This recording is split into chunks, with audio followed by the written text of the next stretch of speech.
Mes chers amis, bonjour. Voici un nouveau podcast des histoires extraordinaires de Jean-Charles Dupé, Le mur de l'invisible. Nous sommes en 1982 dans un petit village reculé des Alpes. Là-bas, au milieu des montagnes enneigées, vivait un homme étrange, un certain Antoine Verneuil. À première vue, Antoine semblait être un habitant ordinaire, un homme discret qui menait une vie simple. Mais pour les quelques initiés qui le connaissaient de plus près, il était un hypnotiseur au talent unique, capable de choses que peu osaient même imaginer. Antoine possédait un don rare, il pouvait communiquer avec des personnes plongées dans un coma.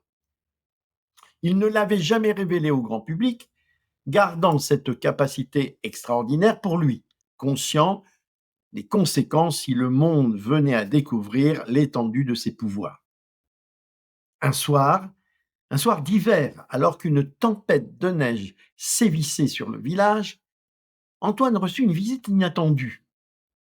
Un homme, le visage marqué par l'angoisse, frappa à sa porte, accompagné de sa femme, visiblement bouleversée. L'homme, Jean, expliquait dans un souffle que leur fille Camille, âgée de 9 ans, était plongée dans un coma inexplicable depuis plusieurs mois après un accident de ski. Aucun médecin n'avait pu la réveiller et en désespoir de cause, ils avaient entendu parler des talents d'Antoine. D'abord réticent à se mêler d'une affaire aussi délicate, Antoine finit par accepter après avoir vu la détresse dans les yeux des parents.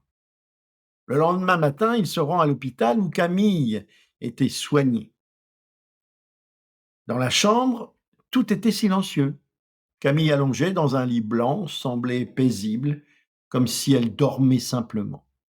Mais pour Antoine, il savait que ce n'était pas un simple sommeil. Il pouvait sentir qu'elle était quelque part emprisonnée dans une autre dimension de l'esprit, un espace entre la vie et la mort. Antoine s'assit à côté de son lit, ferma les yeux et commença à parler doucement. Ces mots chargés de cette énergie hypnotique qu'il maîtrisait si bien. Il plongea lentement dans un état de transe profonde, entrant en contact avec l'esprit de la petite fille. Rapidement, il se sent transporté dans un autre lieu. Ce qu'il découvrit dépassait tout ce qu'il avait connu. Camille était piégée dans une sorte de labyrinthe mental, un paysage onirique où les murs invisibles semblaient la maintenir captive. Elle errait, cherchant désespérément la sortie. Chaque chemin qu'elle prenait la ramenait inévitablement à son point de départ.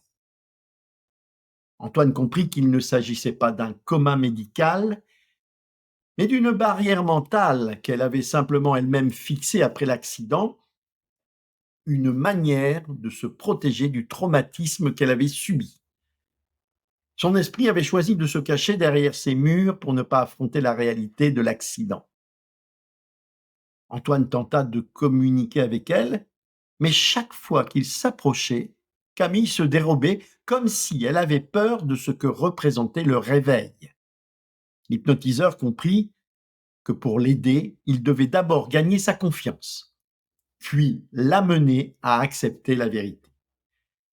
Pendant plusieurs jours, Antoine revint encore et encore, s'immergeant dans ce monde étrange qu'elle avait créé. Peu à peu, ses mots commencèrent à percer les murs du labyrinthe. Il lui raconte des histoires, des souvenirs heureux, cherchant à éveiller en elle une envie de revenir dans le monde réel. Il utilise des métaphores, des symboles, des images rassurantes. Petit à petit, Camille cessa de fuir. Un jour, elle s'arrête pour l'écouter. Ce fut à cet instant qu'Antoine lui montra la sortie. Il lui expliqua que l'accident n'était pas de sa faute, que le monde l'attendait et que ses parents l'aimaient et l'appelaient depuis si longtemps. Les murs invisibles commencent à s'effriter et le labyrinthe s'ouvre enfin. Camille, pour la première fois depuis des mois, se tourne vers lui avec un regard rempli de compréhension. Le lendemain, dans la chambre d'hôpital, alors que ses parents désespèrent de plus en plus, Camille ouvre doucement les yeux. Elle cligna des paupières comme réveillée d'un long rêve. Jean et sa femme, bouleversés par l'émotion, ne purent retenir leurs larmes en voyant leur fille revenir à eux. Antoine, quant à lui, quitta discrètement l'hôpital, comme s'il n'avait jamais été là.